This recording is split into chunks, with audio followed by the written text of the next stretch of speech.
All right, here we go. So I started doing all these, when you're creating content, you're like, oh, what are people going to like? What are they going to want? What do you want to do? And like, I want the truth. I want to find out what the truth is. I want to stop lying. I want people to stop lying. If we all find the truth, we're going to get there. I started Truth in Trump and Truth Bombs. That was a good one. The truth shall set you free. And I got thinking, who the hell are you to tell people what the truth is? So I thought about it for a while, and it's a tough one. I'm not the person to tell you what the truth is. Um, but you need to know what I call the truth if you're going to listen to my videos, like what I believe is the truth, because there's so many different takes. The kids nowadays say things like my truth. I'm following my truth, which is the truth is I don't believe the truth. I believe there is a thing called truth and it's not objective. And uh, we all filter the truth through our own um, objectivity. I think that's the wrong words, but we all, when we look at something, we filter what we see. So what you see on its outward appearance is the truth. Just one we can all relate to. Woman hits ice agent shoots woman. You can say things that are the truth, like the car headed into his direction and then he shot her. Um, you can, when you start speaking about the intent, he didn't mean to, she didn't mean to. You don't know. That's all your perception of the truth. But you can verifiably prove which direction the car was moving towards, away, back up. Like there are truths in there that are not objective. You can you can say why the car was moved. She was just trying to get away. She wasn't trying to kill him. Um, but if you freeze frame, you see where the car's tires are turning, where the car's pushing. And I'm not saying who did what, who's guilty. I'm not getting any of that. I'm talking about objective truth. And I personally believe truth is God, truth is love, truth is a oneness that we all are connected to underneath on a different spiritual level. That is truth. And every time you pursue truth in real life, that's the goal. Pursuing truth, in my opinion, is the same thing as praying. And Christians can argue it all they want. I don't know. I'm not arguing it. I'm so, one of my problems with the Bible, as much as I pull so much strength out of it and love it, is there's so much to talk about the Bible. Can you just live, man? God wants you to live, and and God wants you to pursue the truth. And pursuing the truth in religion is great and it's important, but it's only one. If it, and I believe it says so in the Bible, but that's beside the point. You should pursue the truth in everything you do every day. And so when I talk about truth, I don't mean that I have the truth. I mean I am pursuing the truth, and I want you to pursue the truth with me. It I also know that I'm an idiot, and I could be completely wrong. And if I am wrong, tell me. Here's what I will tell you. And I can't even say I won't lie. I mean, when you're talking about prison, that's so the what I was going to do today was prison truth, right? And I thought, wow, that's a lot of truths I'm doing. And that is my goal. I want to do a podcast about truth, truth in everything. And you can talk about everything when you're talking about truth. You can strip away the lies and get down to what actually happens. Um, Illegal immigration is a huge national one. And I'm not saying right, bad, good, wrong, but what's the truth of it? I know some illegal immigrants who I love to pieces, who I've worked with, who are phenomenal. Their parents are phenomenal workers. I worked with their parents on farms. I've worked with a guy in construction, great guy, hard working, sent his money home to his family. Um, so that truth, they're illegals that came over here to get a job and are working hard. The other truth is that I think that it's like 75% of Somalis in Minnesota that have been here for 10 years are still on welfare. You know, that's a truth. So they're not trying very hard. They're just using the system. I'm good, bad, and different, not arguing. I'm trying to find truths, because the way we cure this whole thing, the way we fix society is by stripping away the lies. So many people argue for their own, oh, what's the word I'm looking for? I have in my notes. They're seeking confirmation in their own beliefs, validation. They're not seeking the truth, and I hope that's not what I'm doing. I can tell you, I listen to my podcasters and I decide all that by who I think is really telling the truth. So I don't want you to think I'm arrogant and I know what the truth is. I I kind of do, but when I say something is the truth, it's what I believe is the truth. call me out. If I'm wrong, I'll talk about it. And that's another thing. If you're talking about the truth, you can talk about it. When people refuse to talk about it and call names and do all the child bullshit we see, that's when you know you're probably not talking about the truth because you're getting angry emotions. There's no emotions in the truth. The emotions come when you're trying to defend something that you want to believe and it doesn't, and you want it to happen. um and most, everything changes and everything's different, but the only time I get mad is if someone's not being truthful. I have a good friend and we argue every day about politics, and he doesn't even he wants to throw all this at me and this is wrong and Trump's a pedophile and all this. I'm like, what's the truth? Like, where did you get that in your source? How did you look at this? What's actually happening when we do this? And I'm not arguing pro or against Trump. Believe it or not, I'm less Trump than. It's funny because when you're in the middle, the people that are like the pro-Trumpers look at you like, oh, you don't like Trump, and the anti-Trumpers like, oh, you love Trump, and you're just in the middle going, no, I'm just trying to figure out what the truth of it is. So, so it's important that I talk about um so it's important that bottom line, that I am searching for the truth. When I claim the truth, what I'm really saying, it just takes too long. You can't say every time, this is what I think the truth is. This is what I believe the truth to be. You just say this is the truth. But it's important that you understand I am not trying to rationalize my own existence or rationalize my own decisions or um, seek confirmation in my own actions with the truth on purpose. Now, subconsciously, yeah, I think it doesn't matter how hard. I'm a monkey. I'm a monkey with a monkey brain, and one aspect of the truth I was watching. Uh, what is it? Was Elon Musk saying something stupid on Twitter, and I'm like, this is probably one of the smartest human beings in humanity that has ever existed in humanity with all the things he's done. And he's in there talking like he's just one of the guys. He's playing with the monkeys. Like, that's all. That is a role he's playing. I don't know what the true play is up there with all them billionaires and trillionaires, but I believe 100% what you see from Trump and Elon Musk, they're all playing a role for the uh, charade that is our government, and it's all bullshit. It's all bullshit.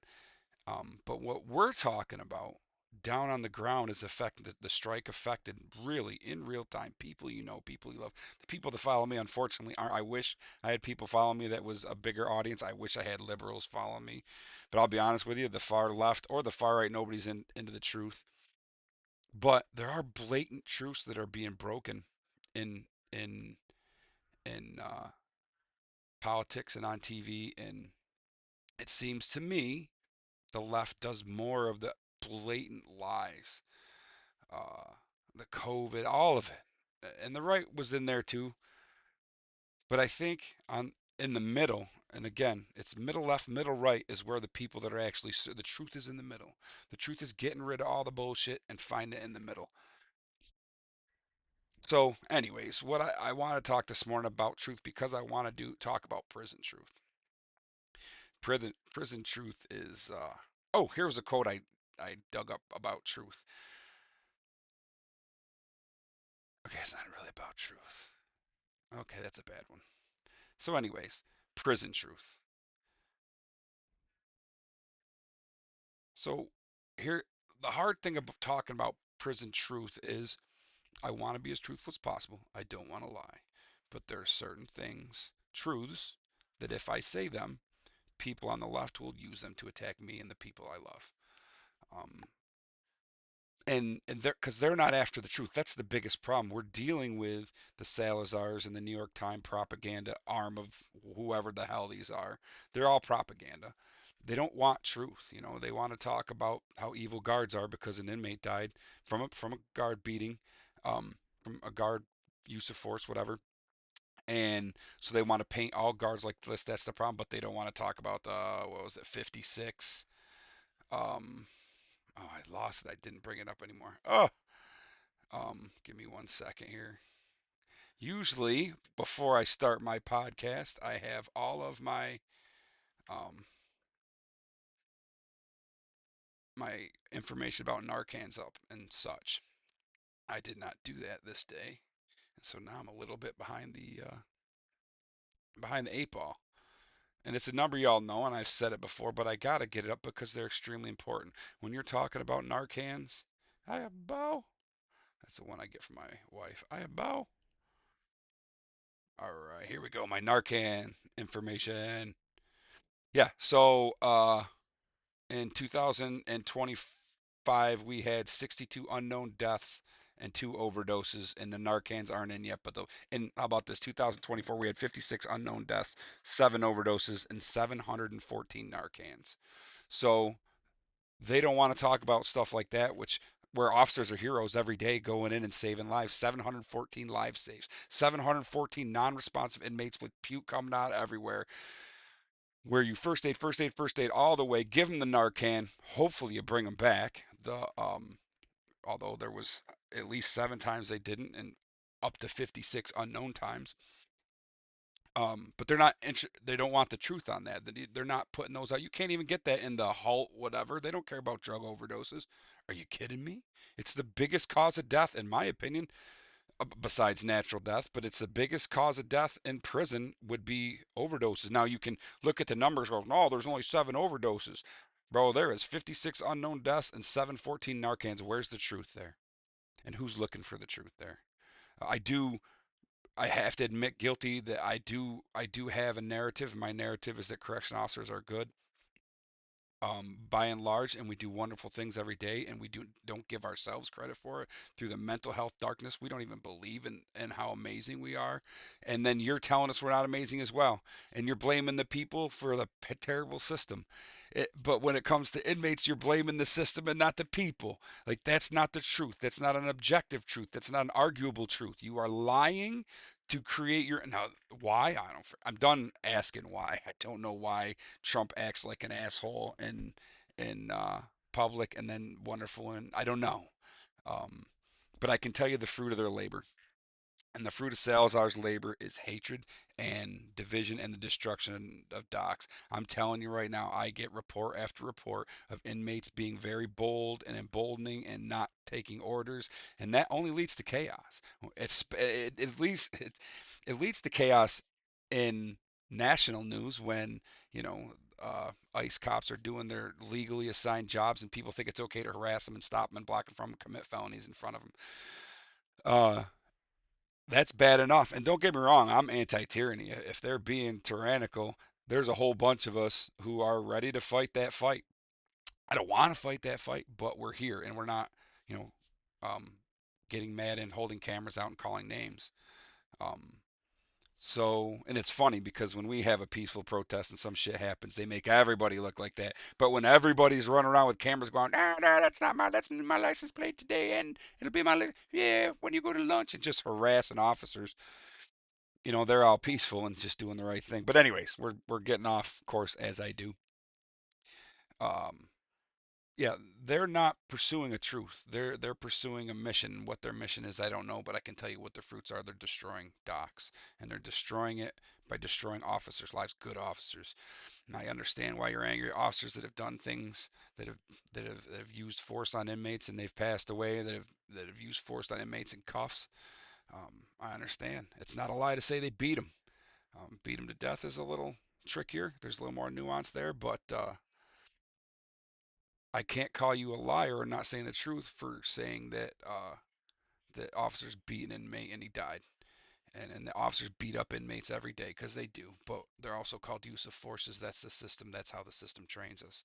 Like people are going to be people every day, average people, good people, bad people, fat people, skinny people. But the system they work within is what you need to change, and you need to demonize the system. And you don't even need to demonize it, but if you're going to demonize somebody, demonize the system because it is the system at every level that hurts us. Um, Human beings need systems. We have to have systems. And that's cons, ex-cons, officers, civilians, soldiers, police, firefighters. We need systems. That's how a civil society works together. So we need to attack the systems, but they're not attacking the systems. They're attacking us. They're attacking other human beings. There's a war on human beings, and the people up top do that. That when the right gets rhetoric and instead of looking for solutions and truth, and they start calling out how stupid the governor is or how stupid, it's hard. It's hard not to call Salazar what she is. It's hard not to it, but she's also a leader of a system. She's just put in another system that oppresses a different way. It's her power structure, and her power structure is straight chaos. You know, glorifying murders and rapists and convicted felons is just insane. There was a guy I follow. I can't remember his name. I've been sending his stuff to my buddy though, and he said he quoted. Oh, I got to bring this quote up. It's awesome. Um, Jeepers, I don't even know how to get there. It is. Talk to me, Simon. I sent this guy this one of the guys that I follow, and he's a little bit aggressive. But what did he say? Oh God, I can't find. Boy, when you go to find something, this is show prep. This is something I need to work on. But basically, he quoted an old proverb or an old somebody from the past, and they said if you can get people to believe in, um, oh God, I'm pissed, and I have everything turned down. If you can get people to believe in absurdities, you can get them to commit atrocities. I don't know who said it. Google it. He quoted this person, and that's what we're doing now. The truth is gone. Men can have babies. Men can't have babies. A woman who calls herself a man can have a baby. Those are truthful. But a woman who is born a biological woman is not a man, and so she can't call herself a man and have babies. The truth is gone out of that. It's not objective.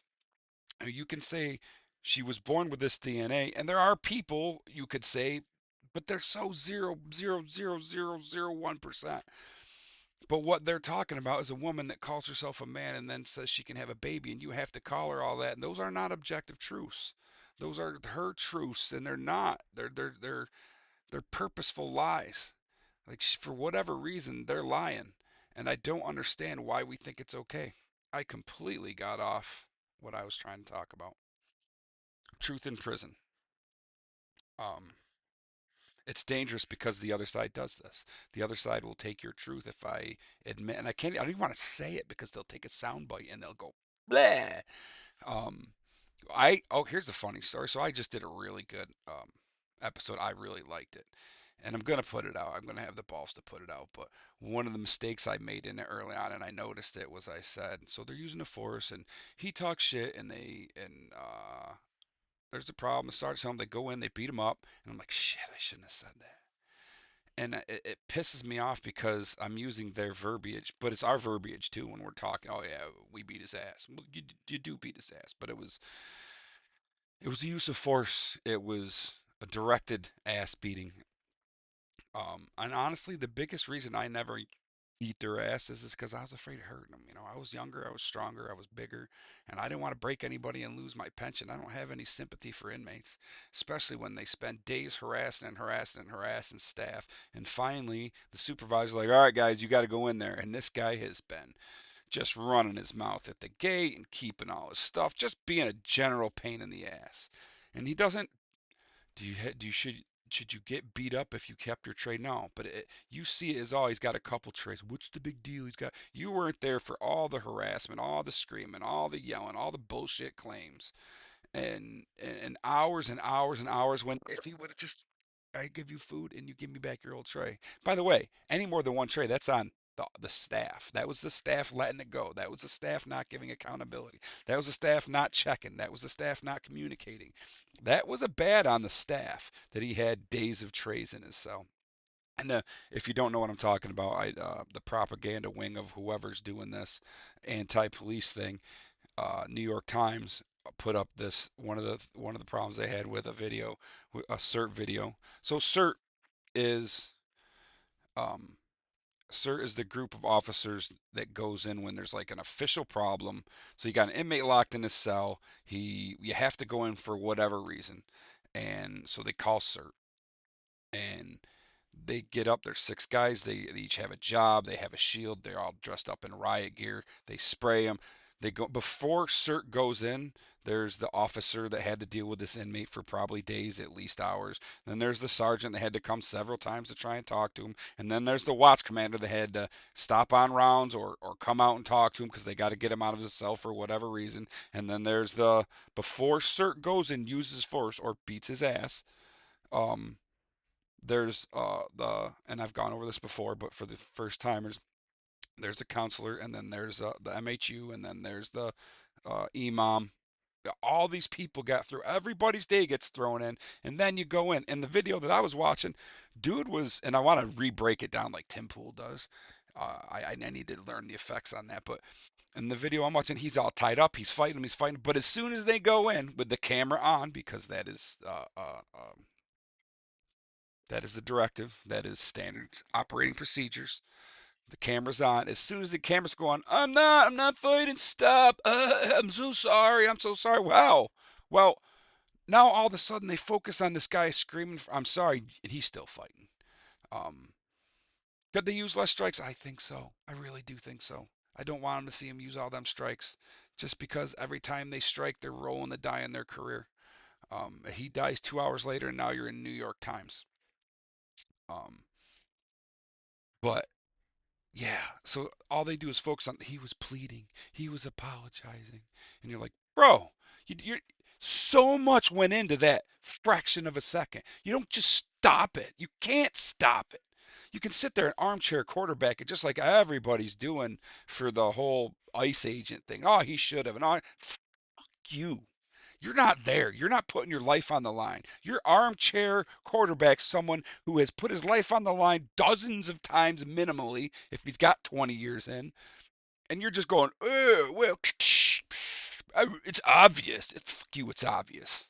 And even if you're an officer, if you have an officer going, he definitely shouldn't be.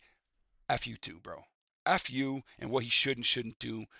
It's a nuanced situation, and somebody telling you that they know his mental state and they know are just looking to sell something. They're assholes, and if they're cops, they're betrayers. Because at the very least, you need to, before you say, oh, he should this or oh, he should that, you should say it's nuanced. It's difficult. If you don't start out by talking about how it is not black and white, almost ever, it is not black and white, then you're not looking for the truth. You're looking for um, confirmation, um, and that's gross. That's gross if you're an officer. So, anyways, I went to put this out, and I wrote and I said in my thing, they went and beat him up, and I was like, shit, I can't put that video out because if somebody takes that clip, well, first of all, I don't have enough followers. I'm not big enough for someone to take that clip and go, look, he said they beat him up, and but this is how I do. I just talk, and it's been one of the banes of my existence my whole life. Things leave my mouth before my brain filters them, but I'm hoping to make a living out of that. The problem is you're gonna say stuff that hits a line, and you're gonna say stuff that looks bad, and so I'm gonna put the whole thing out. And I wasn't gonna just because I'm a big pussy, basically, but I love the shorts. The shorts coming out of it are really good, so I'm gonna put it out with that little line in it. And the problem with the line isn't that use of force isn't beating up an inmate. It's the connotations that saying beating up an inmate gets, and that's what they want, and they don't care about the truth. And my good friend that I argue with every day, he doesn't care about the truth. He's just trying to, what is it, confirmation bias, whatever. He's just trying to find the facts that make whatever he has in his ego and his brain work go. And I know I do it too. I know we all do it, but I really feel like I put a concerted effort into not doing it. Another point in that video, and if you, I will get that out there. But the nurse comes in, she goes, "Are you okay?" And he's looking at her, and he goes, "Yeah, I'm okay." And then he goes, "I can't breathe." And it's like, okay, this is something you all need to really, really freaking understand. It drives me nuts. After the George Floyd thing, that I can't breathe, we hear this all the time. I can't breathe. I can't this. I can't that. And everything turns out fine.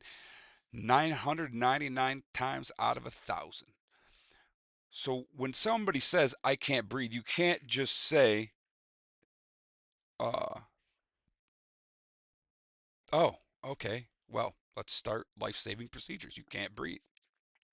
How did they say I can't breathe? And I say this because there are certain things that if he says, I have chest pains, boom. And they do it on purpose. And fair, I would say like 49 out of 50 times is all bullshit. They go down there and they're like, oh, by the way, I hurt my elbow this morning. Can I get some ibuprofen? Or, Or I've been trying to get out sick call for a month and you're not letting me down here. Or they wouldn't give me no toilet paper. We don't have to do this if you bring my toilet paper. Like literally the dumbest shit in the world. Not 90, but at least, yeah, 90, definitely 1 in 10. So definitely 90% of the time, it's bullshit. And I can't breathe. Here's a little secret we learn when we're first brand new. If you're saying I can't breathe, you can breathe. Because and it's how you say it. If you go, now you can't breathe. Now we have an issue. If you say, yeah, I can't breathe. And that's the way he says it in that video. The nurse comes, are you okay? She looks at him and he goes, I can't breathe. And he just says it so nonchalant, he just says it so freely breathing. And he's got a spit mask on. And so you can Monday morning quarterback that, and you can take all the nuance out of it. Again, well, he said he couldn't breathe and then he died from asphyxiation in the middle of the night. Those two things are not necessarily the same.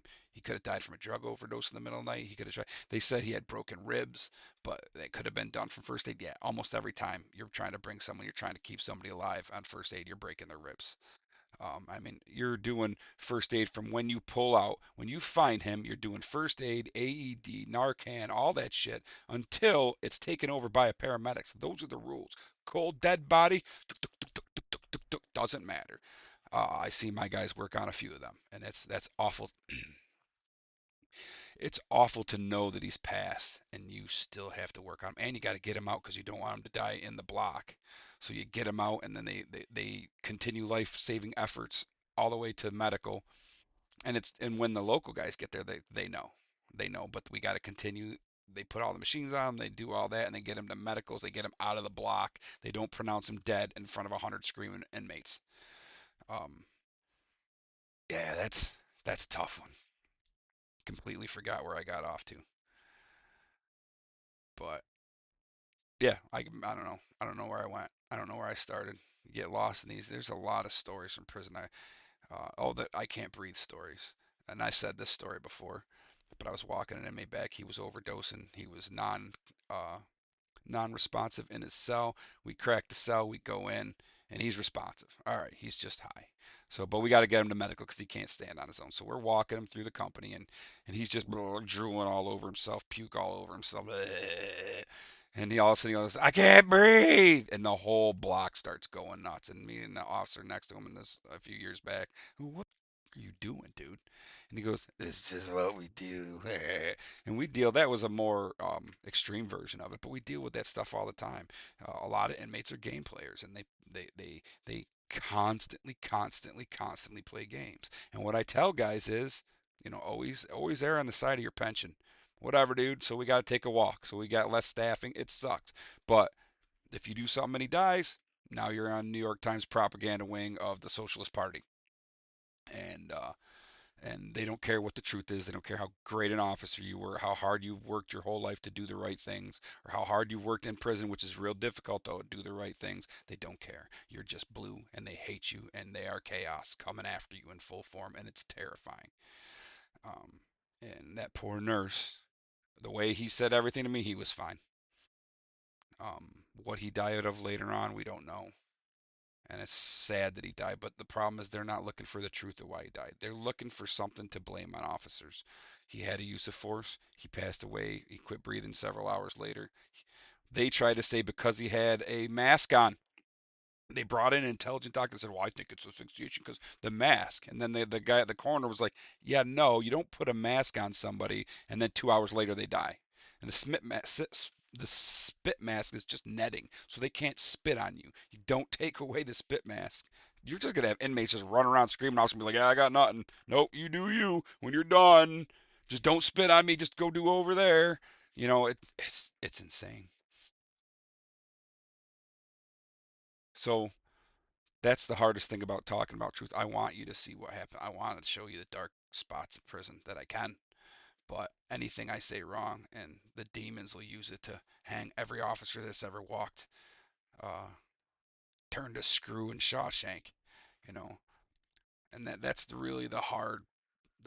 And then here's a story. I want to clarify this. I told my story a long time ago. It was over 10 years ago. Inmates on the wall. I'm walking to my other job. I'm going down to the shops. I let my inmates out, and then I grab my bag and I walk down the shops, and I'm walking down with Chow, and an officer's frisking an inmate, and I just kind of set my bag down. I stand bladed just in case, but it's not looking like it's going to be anything like that. The officer's a little tight, but the inmate's really apologetic, and I didn't know what was going on, officer. I'm really sorry, and I'm like, just kind of calm. I just walked in the situation. I have no clue. Next thing you know, the inmate goes shooting off to the left, and I just boom, I hook his waist with my left hand, and we go down like 3, 4 steps, and we land hard, and we almost fall down. And actually, him standing up to run again, I feel it, and I scoop his ankle, dump him on the ground. And I remember I scooped him and dumped him, drove him right into the ground, and I grabbed him, picked him up, and the adrenaline was just flowing because I went from like, this is stupid. I want to go to my easy job and do nothing for the rest of the day. Shop cop. Oh, shop cop. Great job to hide in. Boring, but you don't have to worry about shit. Now this is happening. So dude goes, boom, I dump him, I drive him in the ground, I grab him, I look, I flip him over, he's facing me. I go, wait, that's not right. I grab him, I flip him over. He's screaming the whole time. I get down, I'm trying to get his arm behind him to get cuffed. So when I told this story the first time, somebody in the comments, I might have been a TikTok comment, they're like, because I was the only guy on top of him, and he was like, that's bullshit. There's always 10 cops. True. Except they were all watching because it was such a sight, me throwing this inmate around like he was nothing, and I was 3 times, not 3 times, but 2 times the size. Like literally, there was A, I wasn't in distress. The inmate was struggling, but I was not in danger at all. And B, it was funny to watch, and I was a newer guy at the time. So, anyways, I'm getting down. I look up, or I'm getting down. I got him under control, and I'm reaching for his arm, not even realizing I don't have cuffs. That's the funny part, and he's screaming, "Stop hitting me! Stop hitting me! I'm not resisting." I'm like, wow. I'm looking around to see who is hitting this dude, and I'm literally the only guy touching him. There's a sergeant, highly respected hospital sergeant. I can still see his face. I won't say his name. He's laughing. He goes, "You need some cuffs," and I'm like, oh, because I don't get to do a lot of force because I didn't get in with that group. They didn't like me very much, so I was all excited. I got to use force. I'm a big dude. I'm pretty good at using force, and but the thought went through my head, oh, who's hitting him? And I'm literally the only guy. Like, I know that. He is convincing me that somebody's hitting him. And I'm a freaking correction officer with 3 years on the job, 4 years on the job. And, and, I'm looking around to see who's hitting him. That's how convincing he is, and that's how. Now you take someone that A is on their side, the mother, his mother's family, or their gang, and they're just, well, he was gonna hit him, or somebody probably hit him earlier, or he had a bet and a million excuses. But the fact is, he was lying, lying. And I took the cuff and went back. I actually couldn't walk when we hit the ground. I jammed my foot. I got a bone bruise. I was out of work for like a month. And it was funny because I got laughed at as I limped all the way out. Everyone just laughed at me. Nobody helped me. Not one officer came and offered me a shoulder. Oh. That's corrections right there, especially my corrections. But yeah, that's the truth. Like that's my truthful version of it. Everything I told you is that dude lied. They're so good at lying. And so when they're saying I can't, or when they're saying they're beat, and you're asking, oh, Julie Salazar, I'm getting ready to do one. I just downloaded. I got to read the whole thing, but it's so gross. I'm having trouble. She did a report. Basically, she did a report and asked all the inmates, "Hey, what do you think of the prison system?" And the dude that's screaming, "Stop hitting me!" while I'm just cuffing him, who ran off the wall, acted like nothing. He's the one telling them the information. They're going, "Oh, well, this is the." And don't get me wrong, the truth of the system is designed. It's not designed for hostility, but it allows hostility. The system isn't specifically designed for hostility, but the way the accountability system is now hostility, or hostility is not the right word, but aggressiveness, brutality. Yeah, yeah, it was running rampant for like 100 years, and now you have cameras and it's sliding right down. Now the difference is the inmates are becoming more aggressive and the guards are becoming less aggressive. So you're still getting, because you went and took the accountability off. God, that dear AI person who's going to clip this later, please clip this part. The reason that you're still getting so much uh, uh, assaults on staff and assaults on inmates is because you've added oppressive accountability for officers. You've taken it away for the inmates, and so now you're going to have more. It's just the way it is. It's simple math. It's obvious common sense, And it makes me think they're doing it on purpose. So you're taking away accountability for the murders and the rapists, and you're adding oppressive tyranny and accountability to officers. And I can only think it's what they want because it doesn't make any sense. And so help me God, if you think I'm lying, come at me. Come at me. I want to start doing it live. And people, oh, there's one more I wanted to touch on. I'm getting about done. I think you understand.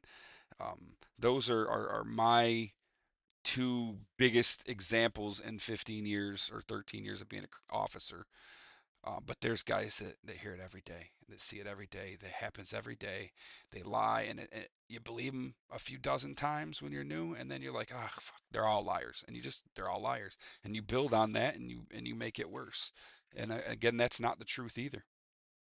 But there's one other one I wanted to touch on. Finger in my ass. That's in one of the videos. I don't remember if it was in the second Salazar or the last one. He's screaming, "You got your finger in my butt! You got my finger in my ass! Whatever." Or my finger in my anus is what he says. There's a finger in my anus. And just one of the things that, like, I know he's lying, and there are people, oh, they're putting a finger in his anus. No, bro, there's not one of those dudes is putting a finger in his anus. It's not a thing. It doesn't happen. It sure as hell doesn't happen in groups. And if it does, I hope they get arrested and go to jail for the rest of their time. If I was there and I watched an officer stick two knuckles deep in an inmate's ass, I'm ratting. I'm gonna rat. So I'm gonna rat on camera. Oh, what the fuck are you do? Excuse me. What the heck are you doing? Like, it's just not something that happens. But liberals, they put it out there. You would think, because every conservative, and I hate the labels, but it's what we got to work with. I don't have time to get in the conversation. The common sense people and the non common sense people. Any common sense person sees that and goes, oh, obviously five guys aren't sticking their fingers in his butt. And then the liberal goes, oh, they're sticking his finger in his butt because he said it. Ugh. That goes right down to their basic, I am a dude, I'm a guy, you have a vagina, but I'm a guy, but she said it, so, or he said it, so now it's true. Like, that's not how the truth works. And that, I think, is what I want. It's so important that you understand, when I pursue the truth, I am pursuing something that I am not capable of getting. The actual truth is the actual God. Like, it's probably incomprehensible to our monkey minds. I'm trying to get as close to the truth as I can. And so if you watch me, know that I'm pursuing the truth. And I think, I'm hoping, as I grow and evolve as a podcaster, that's where my shtick goes. I wanna take the time and pull apart all these people like Salazar, the New York Times propaganda wing of the Socialist Party, whatever, communist, evil, devil, um, whatever label. I hate labels, but God, they're so terrible. They lie, right, and they get to. It's not freedom of speech when you're lying to to to pursue a narrative. That's not freedom of speech, and it's hard. It's dangerous.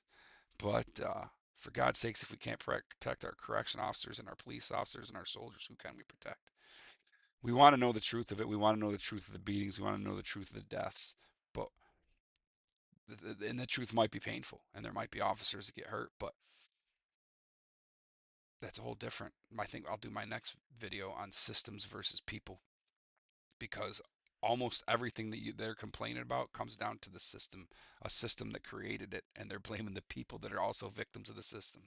Inmates are not the only victims of the system. Officers are victim of the system, and you have to pay the price. Officers that beat a cuffed inmate, they got to pay the price. They're going to prison. Um, and an inmate or a civilian that stabs his girlfriend 14 times, he gets to go to prison. Like, during this process, there are victims, but we need to fix all the systems. Um, we need to fix the systems and focus on the truth. I think that was a good one. I didn't do my formal. I got to start doing like the already made, what do they call it, B-roll. I got to make a B-roll. It's so hard to do. Sergeant Rossback B-roll. But honestly, it doesn't matter what my past is. Listen to what I say. If you believe I'm I'm heading towards the truth, follow, like, subscribe, whatever. Um, and if you and share, if you believe that I'm on a truth path and you want to be on a truth path with me, like, share, and follow. And if you don't, well, God bless you. Have a good day. I've lost a few followers that way. So, also, I want special thanks out there, people that are trying to get me on other podcasts with more numbers to, up my numbers, because I would really like to do this for a living. I just passed my CDL, yay! And I'm now probably gonna go be a plow truck driver and viciously mow down your mailboxes, and my to to to to to burn out my resentment of for the towards the tyrannical state government. That's not true. I will be very hard not to kill your mailboxes because I hate it. So I'm actually pro mailbox, and I hope to be plowing soon within the next week or two with a little bit of luck, and I will try really hard not to smoke your mailboxes. So God bless you. Um, have a great day and search for the truth. And if you think I'm not, call me out and we'll talk about it. God bless.